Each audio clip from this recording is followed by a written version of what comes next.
What does teamwork look like? Here's an example. Steve, I need a few minutes to discuss this business loan I'm putting together. Sure, come on in. Have a seat. John Taylor's company has been a customer of this bank for 10 years. This year they're turning a pretty good profit. But John wants to borrow another $100,000 for some new equipment. I'm a little concerned about his debt-to-equity ratio. What do you think about that? Well, how do you think we should handle his request? Well, I'd like to find out a little bit more about how quickly this new equipment will impact his bottom line. His business is doing pretty well, but I don't want him to get in over his head. And I'd like to ask him to run a spreadsheet before we send this upstairs for approval. That's a good strategy. Let me know if you want to talk more about his numbers when he gets them in here. Thanks for giving me the time to run this by you. Yeah, sure. Teams can accomplish more than individuals, so companies of the future will rely more and more on teams to deliver products and services to its customers. But if you want to be prepared for this transition and want an advantage during your company's selection process, you'd better start practicing now.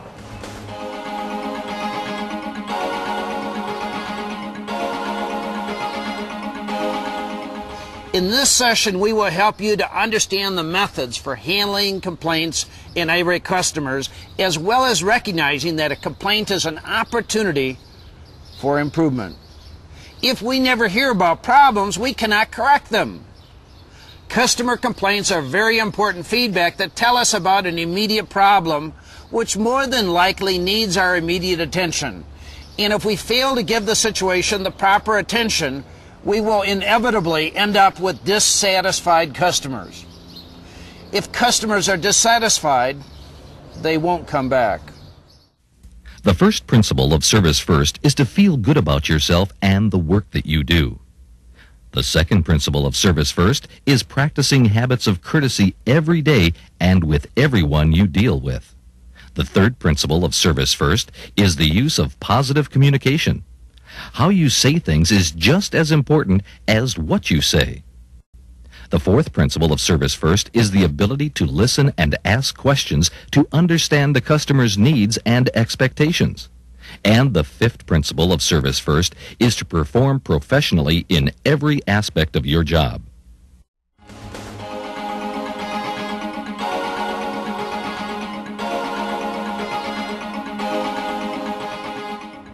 You've heard the old saying that first impressions are lasting. But did you know that people form their first impressions in only 5 seconds? In those first 5 seconds, you communicate your attitudes about yourself, your customers, and your job. So it's important to focus on the positive.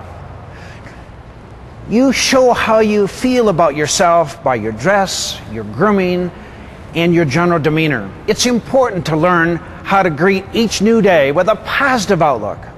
Not only will you feel better about yourself, but your colleagues and customers will enjoy their interactions with you a lot more. Watch this.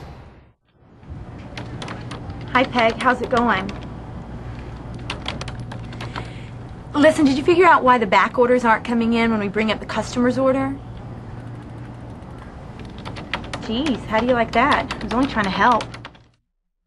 The language of positive communications is not difficult, but it does take practice. Positive communications is an unconscious mixture of the 5 principles of Service First: verbal and physical speaking skills, and the presentation of all those parts.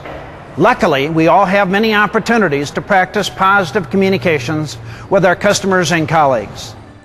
Through common vignettes presenting different service situations, your coworkers will be able to identify why quality service usually fails and what is needed to succeed as a unique, exceptional service provider.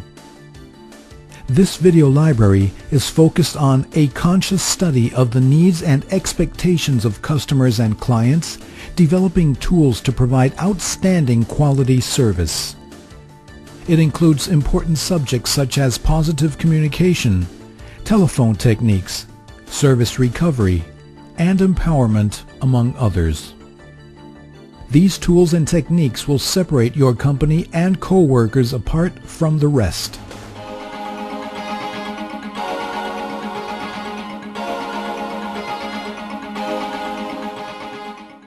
This video will explore the key skills of effective questioning and listening. Why are these skills important? Questioning and listening dramatically demonstrate courtesy and respect for customers. And questioning and listening helps you find out what customers need. You'll find that by using just a few techniques, you can give even better, more professional service to your customers. Hi, how can I help you? I need a dozen ribeye steaks for dinner tonight. I've invited my entire family to celebrate a special occasion. Well, we only have a couple of ribeyes here, and I know there aren't any in the bag. What am I going to do? My family really likes ribeyes. We have a whole boneless ribeye roast, and that's the cut of beef that ribeyes come from. I'd be glad to have it sliced for you, or you could roast it whole. Are you sure that the ribeyes from that will be as good as the steaks I usually buy? I assure you they will be. Asking questions builds rapport with your customers and coworkers. It shows them you're interested in finding the best solution, and when skillfully done, leaves an impression of thoroughness and professionalism.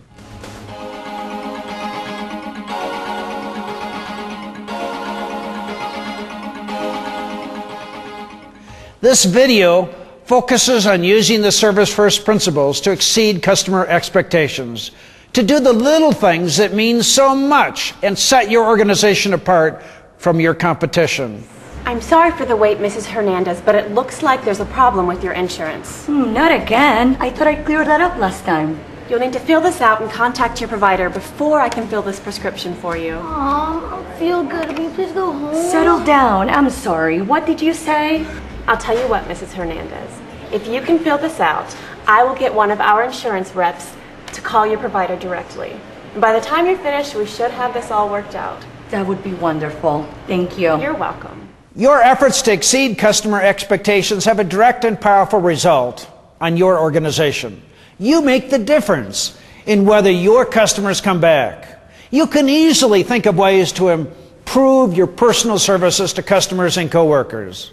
When you adopt the attitude of doing more than the minimum and focus on exceeding customers' expectations, you'll be successful wherever you work, whatever you do. Service First works because it is designed for group interaction, which makes it easy to train any number of employees with no limits, with immediate results and no additional cost to educate new staff in the future. It is so easy that you won't have to invest in experienced facilitators or devote a lot of time. There are 12 videos of 15 minutes each that will allow you to train your entire workforce in the art of exceptional service with a new and fresh session each week or each month.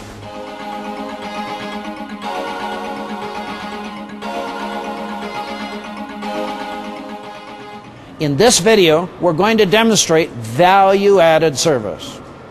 Adding value to your customer service means going beyond what is usually thought of as good customer service. You can exceed your customers' expectations by doing more than just the minimum. But you add value when you go beyond the job requirements and look for ways to provide the unexpected. Miss Matthews, how are you doing? I'm just fine, thank you. How nice of you to remember me. I could never forget one of our nicest and most loyal customers. Every Tuesday, just like clockwork. Have you decided what you'd like? Yes, I'll have the chicken Florentine with a baked potato, and with my salad I'll have the house dressing. Dressing on the side, right? Yes, you do have a good memory. Is there anything else I can get for you? Not unless you have a spare tire handy. I was across the street shopping earlier, and when I came back to the car, the tire was flat. I'll have to call the auto club when I finish here. Well, I'd hate for you to have to do that. If you'd like, I could call the auto club for you, and if they should happen to arrive while you're eating, we could send one of our guys over to the car to make sure they get the tire fixed. Oh, thank you very much. I can't tell you how much I'd appreciate that. Not at all.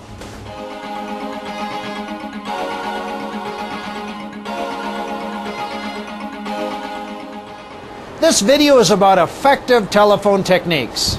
You'll see ways to assure that the service you give over the phone is as warm, personal, and effective as the service you give face-to-face. In addition, you will see how to use the telephone to enhance the service you normally provide.